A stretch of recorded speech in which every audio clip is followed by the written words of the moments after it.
Hello aspirant, সহজে শেখা চ্যানেলে তোমাদের সকলকে স্বাগত। WBSSC group C and D এর যে এক্সামটি হবে তাদের নতুন যে সিলেবাস দিয়েছে সেই সিলেবাসের জিকে পোর্শনে দেখো এই 10টি মেনশন করেছে, 10টি টপিক মেনশন করেছে, দেখো আমি লিখে দিয়েছি।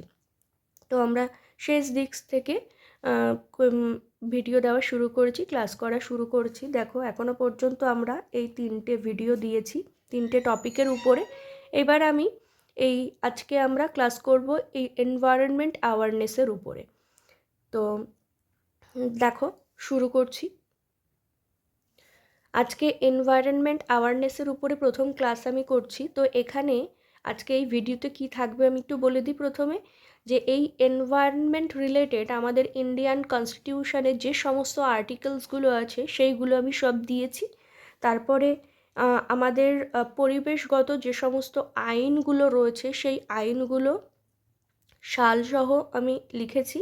এবং শেষে যে এনভায়রনমেন্ট রিলেটেড যতগুলো ডেজ আমরা সেলিব্রেট করি, যেমন বিশ্ব পরিবেশ দিবস, বিশ্ব জল দিবস, তো এই সবগুলো আমি একটা জায়গায় সুন্দর করে লিখে তোমাদের কাছে এনেছি। তো ভিডিওটা দেখতে থাকো। দেখো প্রথমে আমি আর্টিকেলসগুলো এনেছি। তো দেখো, ভারতীয় সংবিধানে পরিবেশ সম্পর্কিত সমস্ত তথ্য, আর্টিকেল 48 এটা কোথায় রয়েছে? এটা ডাইরেক্টিভ প্রিন্সিপাল অফ স্টেট পলিসিতে রয়েছে। দেশের পরিবেশ রক্ষা ও উন্নয়ন এবং বন ও বন্যপ্রাণী রক্ষার জন্য প্রচেষ্টা চালানো রাজ্য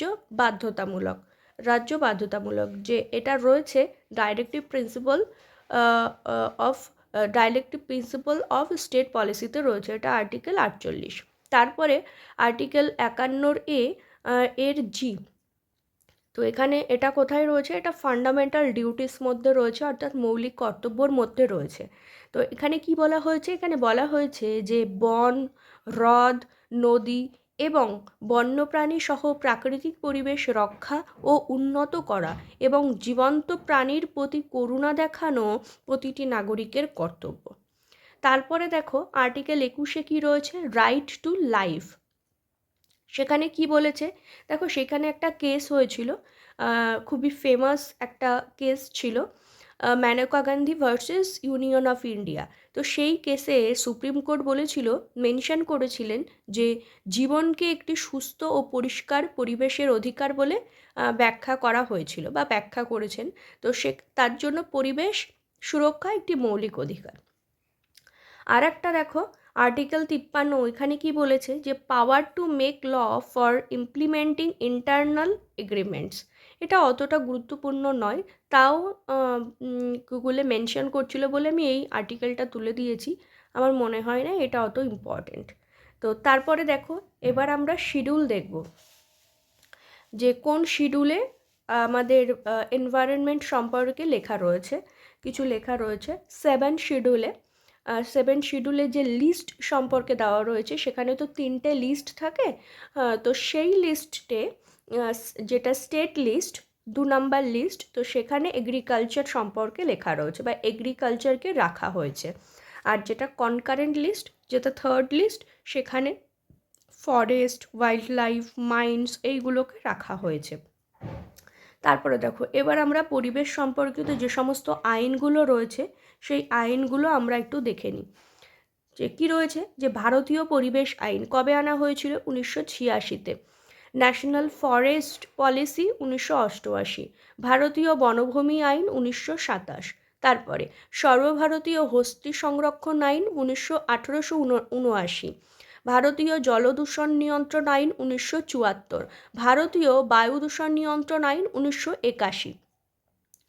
তারপরে দেখো রয়েছে কি রয়েছে? যে পশ্চিমবঙ্গ বন্যপ্রাণী সংরক্ষণ আইন 1959। ভারতীয় জলাভূমি সংরক্ষণ আইন 1971। পশ্চিমবঙ্গ অরণ্য আইন 1982। ভারতীয় বন্যপ্রাণী সংরক্ষণ আইন 1972, আর এটা সংশোধন করা হয়েছিল 2003-এ।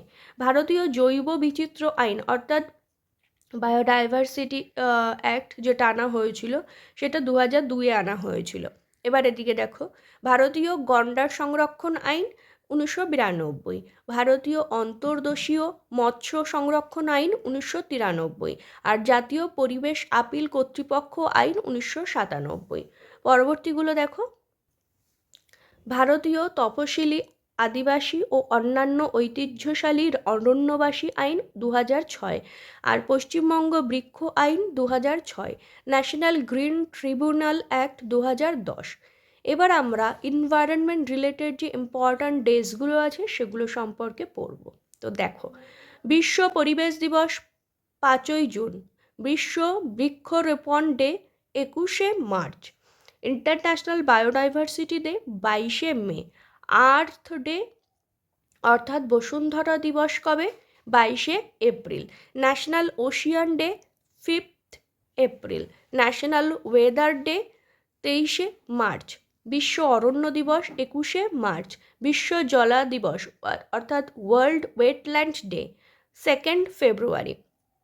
তারপরে দেখো, international water day, international water day কবে?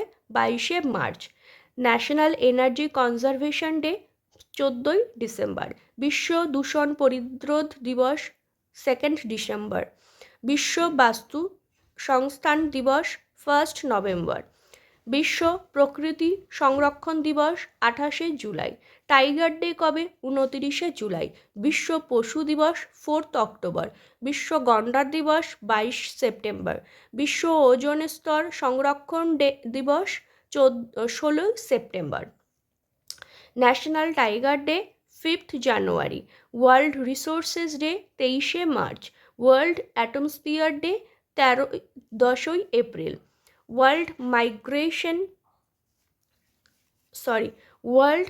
মাইগ্রেটরি বার্ড ডে অর্থাৎ বিশ্ব পরিযায়ী পাখি যে দিবস সেলিব্রেট করা হয় 8 মে, আর ওয়ার্ল্ড বার্ডস ডে 12ই নভেম্বর। এখানে আমরা ন্যাশনাল বার্ড ডে দেখলাম 5th জানুয়ারি, আর এটা হলো ওয়ার্ল্ড বার্ডস ডে, এটা হলো 12ই নভেম্বর। এবার দেখো, world nature day 3rd October, wildlife week যেটা সেলিব্রেট করা হয় কবে? বন্যপ্রাণী সপ্তাহ কবে সেলিব্রেট করা হয়? 2 থেকে 8 তারিখ পর্যন্ত অক্টোবরের, অর্থাৎ অক্টোবরের প্রথম সপ্তাহটা। তারপরে ওয়ার্ল্ড ওয়াইল্ড লাইফ ডে কবে? এটা সেলিব্রেট করা হয় 6th অক্টোবর। তো এই ছিল আজকের ম্যাটেরিয়ালস। তো এর পরেও যদি এই সমস্ত টপিকে কিছু বাদ থেকে থাকে, সেটা পরে যখন আমি এমসিকিউ আনবো তখন আমি এগুলো সলভ করিয়ে দেবো, বাদ বাকিগুলো সলভ করিয়ে দেবো। তো একদম টু দ্য পয়েন্ট আলোচনা হবে। তো তোমাদের ভিডিওটা কেমন লাগলো সেটা আমাকে জানাবে। কোনো বাড়তি আলোচনা হবে না, একদম পরীক্ষাতে আসার মতো টু দ্য পয়েন্ট একদম আলোচনা হবে, বাছাই করা টপিক, বাছাই করা প্রশ্নে। তো পিডিএফের কোনো ব্যবস্থা নেই, সম্পূর্ণ আমি নিজের হাতেই লিখছি। তোমরা নিজেরা প্রিপারেশন নিতে থাকো, পজিটিভ থাকো, আর সহজে শেখা চ্যানেলের সঙ্গে থাকো। Thank you.